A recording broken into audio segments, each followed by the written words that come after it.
बिस्मिल्लाहिर्रहमानिर्रहीम। Chapter number 13 electromagnetism. और आज का जो आपके पास टॉपिक है it is force on a moving charge in a magnetic field.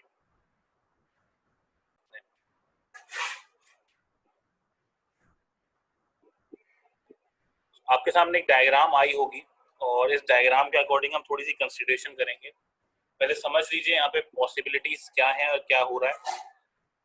सबसे पहले तो मैग्नेटिक फील्ड आपके पास यूनिफॉर्म मौजूद है और ये एक्स यानी क्रॉस जो यहाँ पे बना हुआ है इसका मतलब ये है कि आपके पास magnetic field inside the conductor, सही है, I mean inside the screen है। डायरेक्शन ऑफ मैग्नेटिक फील्ड क्या है? इनसाइड द स्क्रीन है, जो कि आप देख पा रहे होंगे।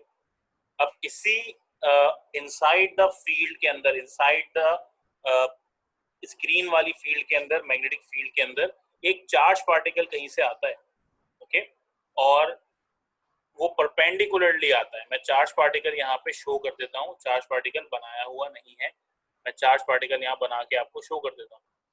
तो वो चार्ज पार्टिकल ये रहा, फॉर एग्जाम्पल ये है चार्ज पार्टिकल, और चार्ज पार्टिकल एंटर हुआ है कहाँ पे? मैग्नेटिक फील्ड में परपेंडिकुलरली। मैग्नेटिक फील्ड की डायरेक्शन क्या है बेटा?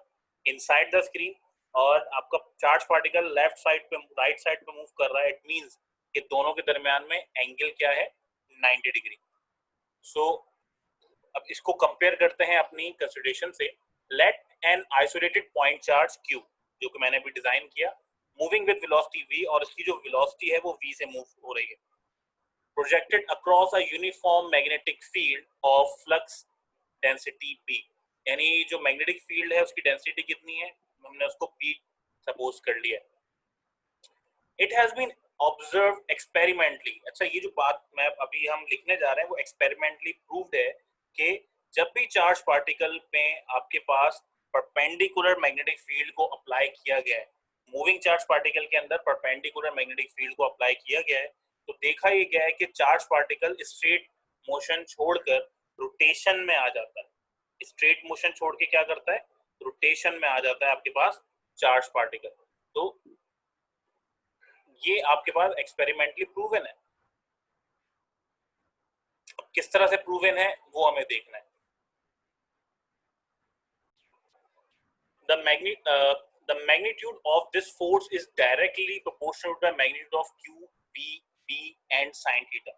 यानी जब चार्ज पार्टिकल मैग्नेटिक फील्ड में दाखिल हुआ तो उसको एक फोर्स फील हुई जो उसे बार बार सेंटर की तरफ धकेल रही थी। कहाँ धकेल रही थी? सेंटर की तरफ। ये जो रेड कलर के आपके पास एरोज बने हुए हैं ये आपको बता रहे हैं कि ये चार्ज पार्टिकल के ऊपर लगने वाली फोर्स है। यानी चार्ज पार्टिकल मूव करते हुए जब यहाँ आया होगा तो उसको फोर्स अंदर की तरफ खींच रही थी, तो चार्ज पार्टिकल का जो पाथ था वो कर्व हो गया, तो थोड़ा सा कर्व और हुआ, फोर्स फिर उस पर लग रही थी, वो दोबारा कर्व हुआ, आगे बढ़ते हुए फिर फोर्स लग रही है, फिर फोर्स लग रही है, और ये चार्ज पार्टिकल इस फोर्स की वजह से रोटेट करना शुरू कर देगा। सही है, इसके अंदर फोर्स आ जाएगी विच is centripetal force. Magnetic force की वजह से सेंट्रीपिटल फोर्स का आ जाना। तो ये बेसिकली सेंट्रीपिटल फोर्स किस चीज पे डिपेंडेंट हो गई? एक तो amount of charge, magnitude of charge पे, यानी कि कितना बड़ा चार्ज है। दूसरा what is the velocity of charge. सही है, जितनी ज्यादा वेलोसिटी होगी उतनी तेजी से ये रोटेट कर जाएगा। ओके, उसके बाद बी, मैग्नेटिक फील्ड की स्ट्रेंथ कितनी है, और साइन थीटा। हम थीटा या फंक्शन जब इस्तेमाल करते हैं हम एंगल को डिनोट करने के लिए करते हैं। इसका मतलब at what angle, eight which angle particle enters in a field. ये तीन चीजें, चार चीजें बड़ी इंपॉर्टेंट है, क्यू, वी, बी और थीटा। ओके, तो इसको आपने डायग्राम के अकॉर्डिंग समझ लिया कि इसमें थ्योरी में लिखा क्या है। हमने सिर्फ कंस्ट्रक्शन बताई है जो डायग्राम ने ड्रॉ की है, तो आप एग्जैक्टली ऐसे ही डायग्राम ड्रॉ करेंगे, बट इसमें कलरफुल बहुत सारी चीजें, अगर आप चाहें तो सिंगल पेन से ही ड्रॉ करेंगे साफ सुथरी सी, और क्रॉस वाले चीजों को थोड़ा तादाद में कम कर दिएगा ताकि आपकी डायग्राम क्लियरली नजर आए। सही है, तो क्या हो रहा है? Charge particle perpendicularly magnetic field में आ रहा है, जब क्योंकि परपेंडिकुलर है और आपके पास मैग्नेटिक फील्ड फोर्स अप्लाई कर रही है चार्ज पे, तो चार्ज रोटेट करना शुरू कर देगा। इसी को हमने ड्राइव करना है, इसकी इक्वेशन को। So force is directly proportional to charge, velocity, magnetic field and sine theta. Okay, आप अलग अलग करके फिर एक साथ बना लिएगा, मैंने डायरेक्ट लिख दिया है। F is equal to constant q we B sine theta, यानी फोर्स आपके पास बराबर हो जाएगा किसी कांस्टेंट के साथ लगे हुए क्यू बी साइन थीटा के साथ। ओके, क्योंकि कांस्टेंट को हम यूनिटी ले लेते हैं, यहाँ पे कांस्टेंट की हमें नीड नहीं है, तो कांस्टेंट इक्वल टू 1 हो जाएगा and then your formula will become F is equal to q we B sine theta. अगर मैं इसको वेक्टर फॉर्म में लिखूं तो साइन थीटा को आप नॉर्मली क्रॉस प्रोडक्ट में सिंप्लीफाई करते हैं, तो आपके पास वेक्टर फॉर्म में क्या हो जाएगा, ये F equal to q v cross b, यानी कि वेलोसिटी और मैग्नेटिक फील्ड के दरमियान का आपके पास एंगल मौजूद है। क्यू का कोई एंगल नहीं है, क्यू का सिर्फ मास है। वेलोसिटी की डायरेक्शन और मैग्नेटिक फील्ड की डायरेक्शन, इन दोनों के दरमियान में एंगल का होना लाजमी है। इनके एंगल बताएगा कि आपके पास चार्ज कितना रोटेट करेगा, कितनी रेडियस के साथ रोटेट करेगा। सही है। अच्छा जी, अब अगर मुझे मैक्सिमम फोर्स चाहिए, यानी कि मैग्नेटिक फील्ड आपके पास चार्ज के ऊपर मैक्सिमम फोर्स लगा, तो साइन किस एंगल पे आपको प्रोवाइड करता है, तो इट इज 90।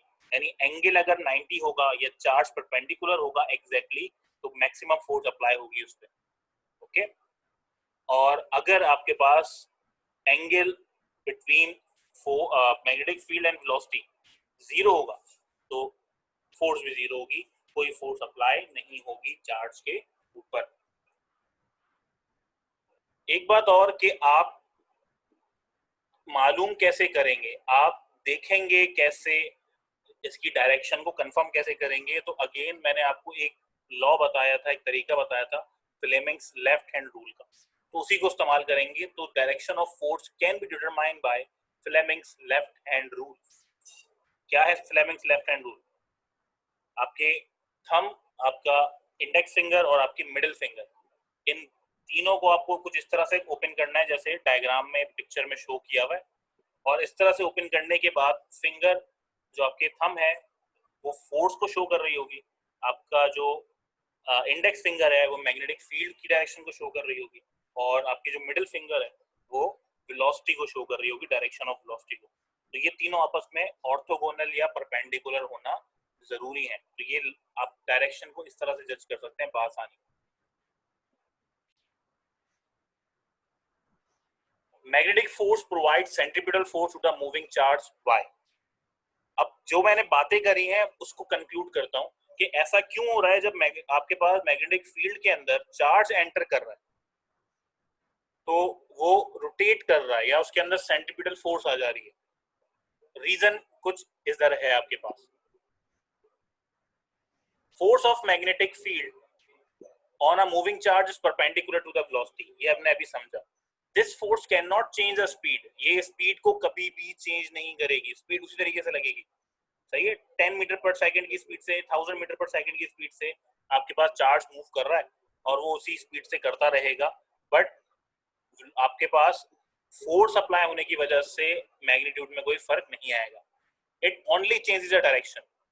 लेकिन फोर्स क्या करेगी, ऑब्वियसली उसको कोशिश कर रही है रोकने की, लेकिन उसकी वेलोसिटी चेंज नहीं हो रही, तो उसकी डायरेक्शन चेंज करना शुरू कर देगी आपके पास मैग्नेटिक फोर्स। और डायरेक्शन चेंज होने पे हमने देखा कि आपका charge Aahista Aahista Aahista curve path पे मूव होता है और टोटली रोटेट करना शुरू करता है, जिसकी वजह से मैंने कहा था सेंट्रीपिटल फोर्स आ गई है इसके अंदर। ओके, इट मींस अगर मैग्नेटिक फील्ड यूनिफॉर्म है, आपके पास चार्ज पार्टिकल रोटेट करना शुरू कर देगा, चार्ज पार्टिकल के पास सेंट्रीपिटल फोर्स आ जाएगी। ये प्रैक्टिकली प्रूवन है। ओके, कुछ इस तरह का आपके पास एक हाल नजर आएगा, यानी कि ये ग्रीन कलर की जो मैग्नेटिक फील्ड है उसमें मैंने आपके पास चार्ज को क्या कर दिया, एंटर करवा दिया। अब चार्ज मैग्नेटिक फील्ड के जैसे ही जद में आएगा वो रोटेट होना शुरू हो जाएगा, और हर दफा, क्योंकि चार्ज देखो, चार्ज अपनी वेलोसिटी रखा हुआ है, चार्ज एक ही जगह नहीं घूमेगा, तो फोर्स की लगने की वजह से चार्ज आहिस्ता आहिस्ता आगे भी बढ़ता रहेगा, जिसकी वजह से वो एक हेलिकल पाथ बना देगा। सही है, वो एक हेलिकल पाथ बना लेगा, स्प्रिंग नुमा पाथ बना लेगा, और वो आगे बढ़ना शुरू कर देगा। Okay, so for equation of centripetal force due to this motion, charge entering perpendicularly in a magnetic field is given by. अब मुझे दो चीजों पे ध्यान रखना है, जो फोर्स लगी है मैग्नेटिक फोर्स, उसकी वजह से चार्ज का जो सेंट्रीपिटल फोर्स आया है, उनको कंपेयर करके देख लीजिए, आपको इक्वेशन के बारे में पता लग जाएगा। देख लेते हैं। तो एक फोर्स आपके पास F C which is centripetal force, और एक फोर्स आपके पास F M which is magnetic force. सही है बेटा। एफ सी हमने इंटर लेवल पे फर्स्ट ईयर पे पढ़ा था, which is M we square upon R, and F M अभी हमने इस्तेमाल किया है Q we B sine theta. क्योंकि मैं कह रहा हूँ कि चार्ज 90 डिग्री पे एंटर हुआ है, तो साइन 90 आपके पास 1 होता है, तो हमने इसको नेग्लेक्ट कर दिया। नेग्लेक्ट मीन उसको हमने 1 करके गायब कर दिया। M we square upon r equal to q we b. बेटा v जो होता है वो आपके पास r ओमेगा होता है। सबसे पहले तो आपने किया क्या है, यहाँ पे आपने स्क्वायर से v को यहाँ पे कैंसिल करा, उसके बाद इस v की जगह पे r ओमेगा पुट करा, और जब r ओमेगा पुट किया तो r से इसके ऊपर वाला जो r आप पुट करोगे वो कैंसिल हो गया। मैंने एक ही स्टेप में सारे काम कर लिए हैं। सही है, आप भी कर लीजिएगा। तो m we square upon r equal to q we b. सही है।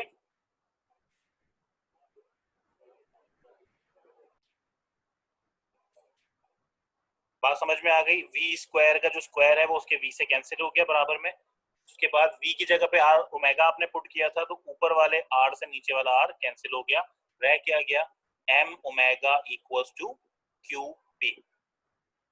ओके, चले आगे बढ़ते हैं।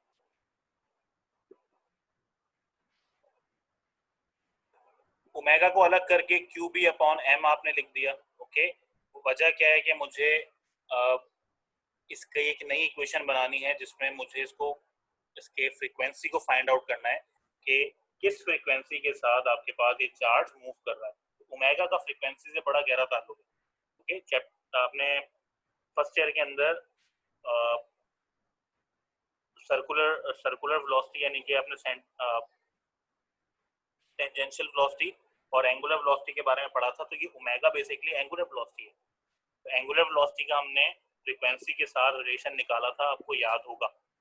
तो एज वी नो कि time period equal to 2 pi upon omega, तो आप ओमेगा की जगह पे क्यू बी पुट कर देंगे, तो आपके पास टाइम पीरियड क्या आ गया इसके रोटेट करने का, यानी एक कंप्लीट सर्किल वो कितने टाइम पे रोटेट कंप्लीट कर रहा है, तो ये 2 पाई एम ओवर क्यू बी से आप मालूम कर सकते हैं।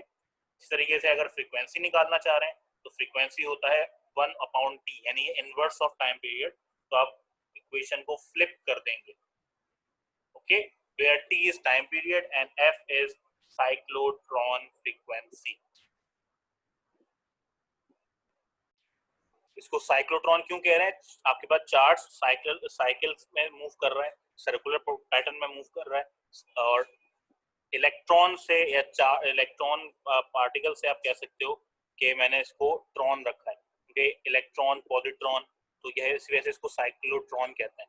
इसका नाम साइक्लोट्रॉन हो गया। ऐसा चार्ज जो साइकिल कंप्लीट कर रहा है, बार बार साइकिल मोशन में है, सर्कुलर मोशन में है, तो ऐसी फ्रीक्वेंसी को हम साइक्लोट्रॉन फ्रीक्वेंसी कहते हैं। Determination of charge to mass ratio E by m for electron. सही है। Charge to mass ratio is very important phenomena, experiment, derivation के आपके पास चार्ज का इलेक्ट्रॉन या किसी भी पार्टिकल का चार्ज और उसके मास के साथ जो रेशियो है वो बहुत इंपॉर्टेंस रखता है कि कितनी एनर्जी उसको देनी पड़ेगी और कितना वो रोटेट करेगा। तो इसको फाइंड आउट करने के लिए भी एक्सपेरिमेंटेशन मौजूद है, और इसके जरिए भी एक्सपेरिमेंटेशन पॉसिबल है और हम इसको यूज करते हैं। ओके, तो बड़ा इंपॉर्टेंट एक इक्वेशन है। The circular motion of electron shot perpendicularly into a magnetic field, यानी कि आपके पास इलेक्ट्रॉन को शॉर्ट किया जाता है परपेंडिकुलरली किसके अंदर, मैग्नेटिक फील्ड के अंदर, which it used to determine charge to mass ratio, जिसको हम यूज करते हैं क्यों, E by m रेशियो को फाइंड आउट करने के लिए। इसके लिए आप सेम इक्वेशन यूज करेंगे, m we square upon r equals to, जहां पे क्यू वी भी था, अब क्यू क्योंकि हम नॉर्मली इलेक्ट्रॉन ले रहे हैं, हमने इलेक्ट्रॉन नाम ले लिया, तो क्यू को हमने ई से रिप्लेस कर दिया। ओके, Q किसी भी पार्टिकल का चार्ज और E charge of electron. Okay, है दोनों चार्जेस ही। सो E बाय एम बनाने के लिए आप E और M को रेशो में अलग ले लें, बाकी सब चीजों को एक तरफ कर लें, तो आपके पास एक नई इक्वेशन बन जाएगी। So practically we shoot beam of electron into a magnetic field, ये प्रैक्टिकल है। Okay, so B is known.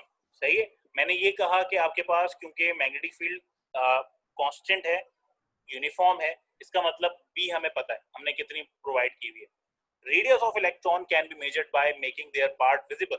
अब मुझे अगर रेडियस मालूम करना है, तो रेडियस मालूम करने के लिए मुझे क्या मालूम करना पड़ेगा कि इलेक्ट्रॉन कहाँ पे जाके हिट कर रहा है, इलेक्ट्रॉन कहाँ पे जाकर हिट कर रहा है। अब ये हिट करने वाली बात कौन सी है, इसको जरा आपको गौर से समझना है। सही, मैं इसको आगे डायग्राम में जरूर समझाऊंगा। ओके, इलेक्ट्रॉन कहाँ जाके हिट कर रहा है, यानी कि मैं जब भी इलेक्ट्रॉन इमिट कराता हूँ तो उसके लिए एक फोटोग्राफिक फिल्म लगाता हूँ, फोटोग्राफिक प्लेट लगाता हूँ, ताकि जब भी मुझे जरूरत पड़े इलेक्ट्रॉन की पोजीशन मालूम करने की, तो मैं क्या करूँ, मैं उसको उस फिल्म के ऊपर, उस प्लेट के ऊपर देख लूँ। फॉर एग्जाम्पल कोई इलेक्ट्रॉन है, मैं आपको थोड़ा सा ड्रॉ करके दिखा रहा हूँ। फॉर एग्जाम्पल एक इलेक्ट्रॉन है या इलेक्ट्रॉन की बीम है बहुत सारी, एक इलेक्ट्रॉन अकेला तो हम भेज नहीं सकते, पढ़ने के लिए पढ़ रहे हैं, तो इलेक्ट्रॉन की स्ट्रीम है, इलेक्ट्रॉन का बहुत बड़ा अमाउंट किस तरफ बढ़ रहा है, एक फोटोग्राफिक प्लेट के ऊपर। तो अगर मुझे पता करना है कि इलेक्ट्रॉन कहाँ कहाँ पे आके गिर रहे हैं या लग रहे हैं, तो फोटोग्राफिक फिल्म इलेक्ट्रॉन की पोजीशन को स्पॉट्स के जरिए शो करती है, यानी वहां पे स्पॉट्स बनना शुरू हो जाएंगे, ब्लैक या आपके पास डिफरेंट तरह के, पता चल जाएगा कि यहाँ यहाँ इलेक्ट्रॉन आके इमिट कर रहे हैं, या वहां पे ग्लोइंग इफेक्ट आना शुरू हो जाएगा। तो जहां जहां ग्लोइंग इफेक्ट आ रहा है, आप कहेंगे सर इलेक्ट्रॉन यहाँ पे इमिट हो रहे हैं या यहाँ पे आके गिर रहे हैं। ओके,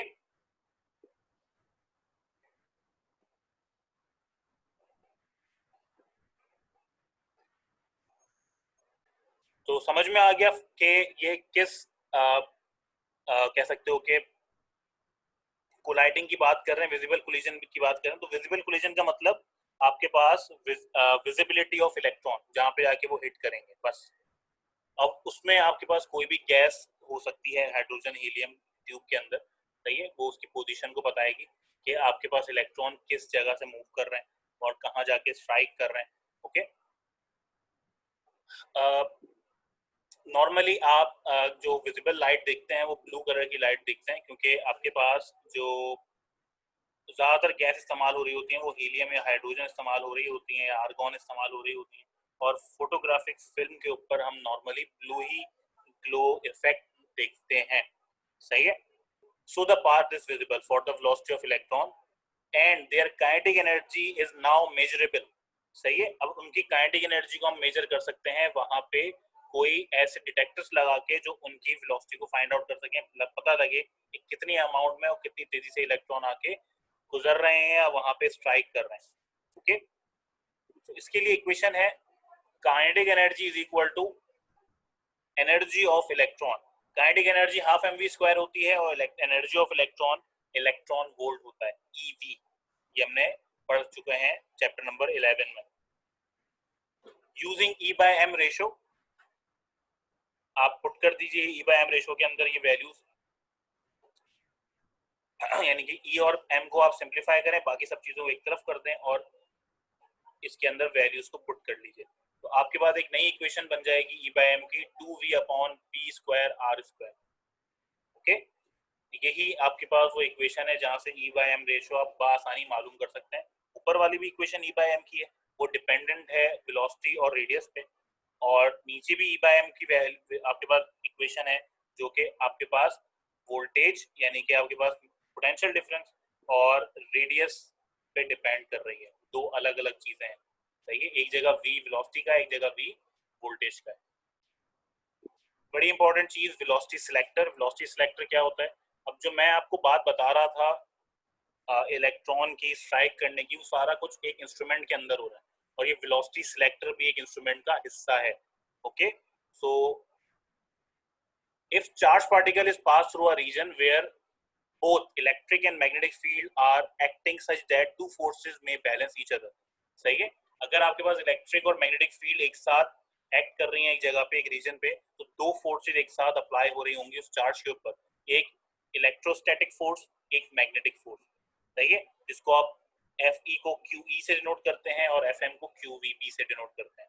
इनके दरमियान में आपके पास जो वेलोसिटी निकालने का रेशियो है वो E/B है। ओके, Q से Q कैंसिल हो जाएगा, यानी कि चार्ज के ऊपर मैग्नीट्यूड के ऊपर डिपेंडेंसी नहीं होगी, बल्कि मैग्नीट्यूड ऑफ इलेक्ट्रिक फील्ड और मैग्नीट्यूड ऑफ आपके पास मैग्नेटिक फील्ड पे डिपेंडेंसी मौजूद होगी। सही।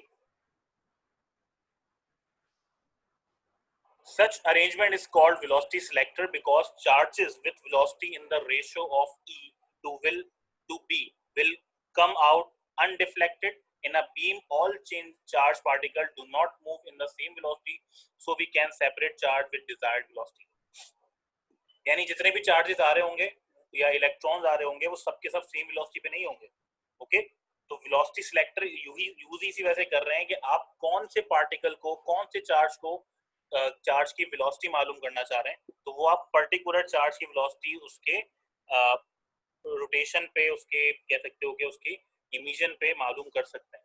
क्योंकि जो पार्टिकल ज्यादा रोटेट करेगा, सही है, ज्यादा रोटेट करेगा मतलब वो ज्यादा लंबा सर्किल बनाएगा, बड़ा रेडियस वाला सर्किल बनाएगा, तो उसका मास ज्यादा है, उसका मैग्नीट्यूड ज्यादा है, सही है, तो ऑब्वियसली उसकी वेलोसिटी कम होगी। और जो पार्टिकल तेजी से घूम जाएगा उसकी वेलोसिटी ज्यादा होगी, उसका मास कम होगा। तो these are basically E/M ratio.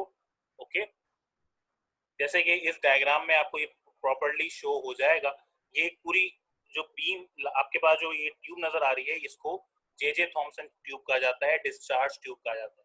अभी जो हम बात कर रहे थे वो वेलोसिटी सिलेक्टर की बात कर रहे थे, और वेलोसिटी सिलेक्टर सिर्फ ये वाला हिस्सा है जहां पे मैं ये बॉक्स बनाने वाला हूँ, सही है, सिर्फ इतना हिस्सा है वेलोसिटी सिलेक्टर, ये वाला, कि कितनी वेलोसिटी है इलेक्ट्रॉन की, सही है, कितनी वेलोसिटी है इलेक्ट्रॉन की या चार्ज की। क्योंकि आप देख सकते हैं कि क्रॉस का मतलब है magnetic field is inside the plane या इनसाइड द स्क्रीन, और आप ये भी देख सकते हैं कि यहाँ पे एक चीज लगी हुई है जिसको हम डिफ्लेक्टिंग प्लेट्स कहते हैं। यहाँ पे इलेक्ट्रिक फील्ड होगी, यानी कि नेगेटिव और पॉजिटिव चार्ज मौजूद है यहाँ पे, दोनों की वजह से इलेक्ट्रॉन डिफ्लेक्ट करते हैं और देखो किसी पर्टिकुलर एंगल पे मूव करेंगे, और इस ही एंगल पे मूव करते करते ये, अगर आप मैं इसको कंप्लीट करूं तो एक सर्किल कंप्लीट कर लेते हैं बड़े से ये। ओके, यानी कि अगर मैं इसको बोलूँ और आगे बढ़ा तो ये नीचे से जाके घूम कर फिर से वापस आ सकता है, अगर मैं इसको अपनी इजाजत दे दूं। तो जितना ये डिफ्लेक्ट करेंगे उसी के हिसाब से मैं सर्किल ड्रॉ कर सकता हूँ, और जितना बड़ा सर्किल होगा आप कहेंगे सर उतना ही हैवी मास है, जितना कम सर्किल होगा आप कहेंगे सर उतना ही लाइटर मास है, इलेक्ट्रॉन आसानी से मूव हो गया। सही है, आसानी से मूव होने का मतलब है सर्किल छोटा बनेगा, जल्दी डिफ्लेक्ट हो जाएगा, ज्यादा डिफ्लेक्ट हो जाएगा। सही है, कम डिफ्लेक्शन का मतलब ज्यादा मास है, देर से डिफ्लेक्ट होगा, बड़ा सर्किल बनेगा। Okay, so this is basically used for E/M ratio and velocity of charged particles. Okay beta, so that's all for today. Thank you। और इसके बारे में और डिस्कशन अगर आपको कोई प्रॉब्लम हो तो आप कर सकते हैं, इंशाल्लाह हम इसके न्यूमेरिकल प्रॉब्लम करेंगे तो और आपको बात वाज़ेह हो जाएगी। टिल देन, अल्लाह हाफिज।